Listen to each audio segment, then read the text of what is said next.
So, Kate Martin, lads. Obviously, we know Kate Martin played in Iowa with Caitlin Clark. So, Kate Martin is somebody who, again, knows Caitlin Clark pretty well.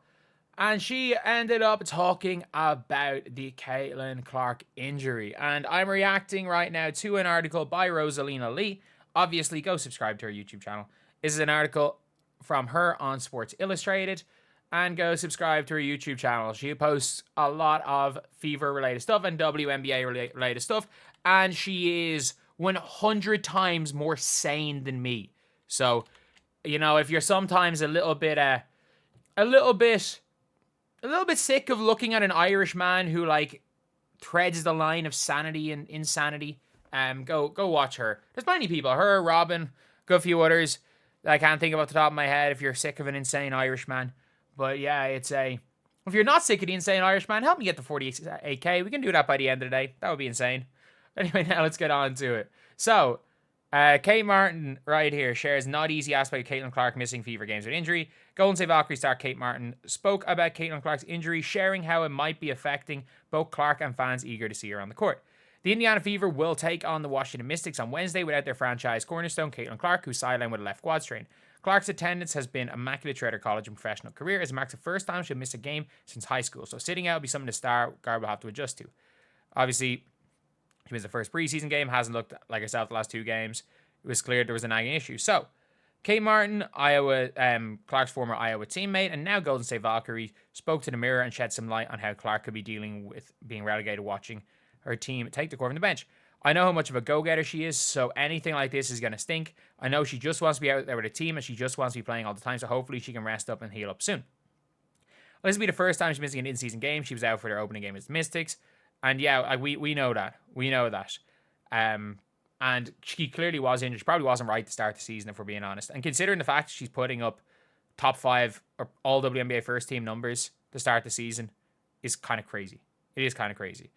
But it says here she wants to be out there for a full 40 minutes every single game of every season, so it's not easy as a competitor to have to be held back. That's the competitive nature, that's how passionate she is, and that's how much she cares about the game. So obviously I feel for her, and I'm always going to be in her corner. Fever fans were also disheartened to hear the news that Clark projected to miss at least 2 weeks of the season recovering, especially those who bought tickets specifically to see her in action. Everybody wanted her out in the court, so we never wanted her to sit out either, Martin said. I mean, I'm sure she pushed through a lot at Iowa, and I'm sure she pushed through a lot last year too. You have to feel, especially for Mystics fans, especially parents who bought tickets for their kids to see Caitlin Clark play. I'm betting if Caitlin Clark traveled with the team, she'll be signing autographs for the kids. Yeah.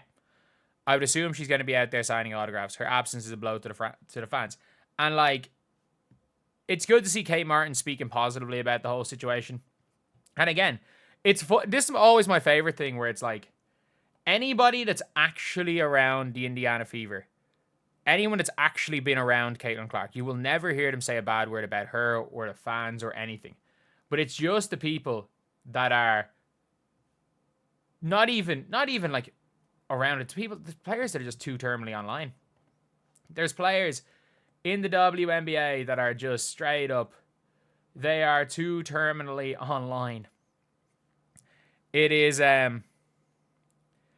it's a crazy situation, but it's good to see Kate Martin always sticking up for Caitlin Clark. I would love to see Kate Martin and Caitlin Clark play at some stage with each other. I would absolutely love to see the two of them play with each other at some stage, because honestly, someone like the Fever could do with someone like Kate Martin. Do I think she's the best player in the W? No. By no means do I think Kate Martin is even close to being the best player in the WNBA. I think she's somebody that is a bench player. But I think she's going to have a long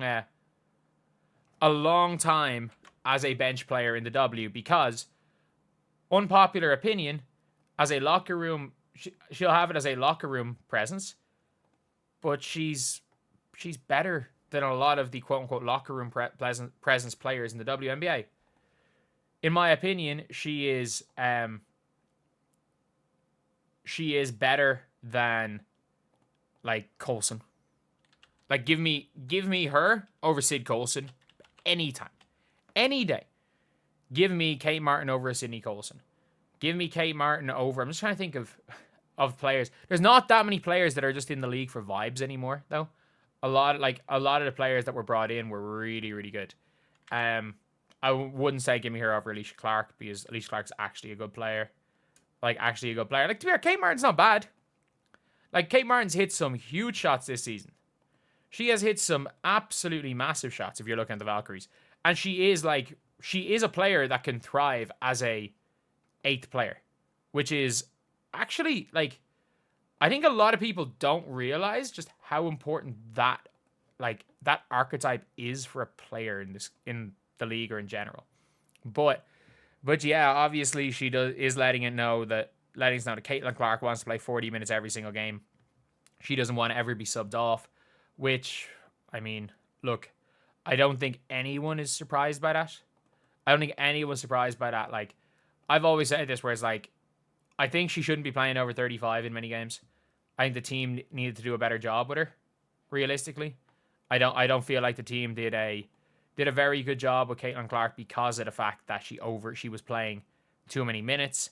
And then they were like, oh, Caitlin never asked to be subbed off. I was like, she's never going to ask to be subbed off. She's never ever going to ask to be subbed off. So that is on the team. But obviously, look, you've now got more things backing it up, and how the injury itself is going to be hard for Caitlin Clark to come back from, because, you know, she's just not someone that's used to resting. She's not someone that's used to resting at all. But look, at the end of the day, it is what it is. If the injury makes it so that Caitlin Clark has to take it more seriously, has to take her rest more seriously, has to take a bunch of things more seriously, then I'm not saying an injury is ever good, but I'm just saying long term it might have a positive long term impact. Because, like, look, you would rather a player never be injured. You would rather a player be Mikal Bridges than anything else. But look, it might not be the worst thing long term for her career. And I do also think she's probably going to be fine. I think she is more than likely going to be fine. You've seen it. We've seen it already. She's shooting, so she could be okay. But yeah, let me know what you guys think. Do you guys think that, like, I think all the people that are saying, oh, the Indiana Fever are just saying that so that people don't lose their mind and she's actually going to be out a month, 6 weeks. I think the more we've heard from everything, the more it sounds like Caitlin Clark started off the season injured, wanted to play. It got possibly aggravated it, or injured something else very slightly because of the other injury, and they just decided, you know what, it's time. It's time to leave it there. It's time to actually go get her some rest. And I wouldn't be that surprised if the team said to her, being like, look, go miss 4 or 5 games. We don't need you here. We don't need you here. We don't need you for the next 4 games. We're probably going to split them. We're probably going to go in 4-4. And then, look, we don't need to be 500 to make the playoffs. We don't need home court advantage. Take the next 2 games off you need, because the following 2 games are against the Sun and the Valkyries. So we can go and possibly pick up 2 wins right there and then set us off for the season. Like, look, we can't forget the Indiana Fever were 2-8 to start last year and got to 2 games above 500 before. Not that they threw the last game, against the Mystics. They were way up. They were not way up, but they were up. And they took off their entire starting 5 for the second half. Like, the bench nearly won them a game against the Mystics last year. So anyway, yeah, that is the video. Let me know what you guys think in the comments section below. As always, thank you guys for watching. Please like, comment, and subscribe.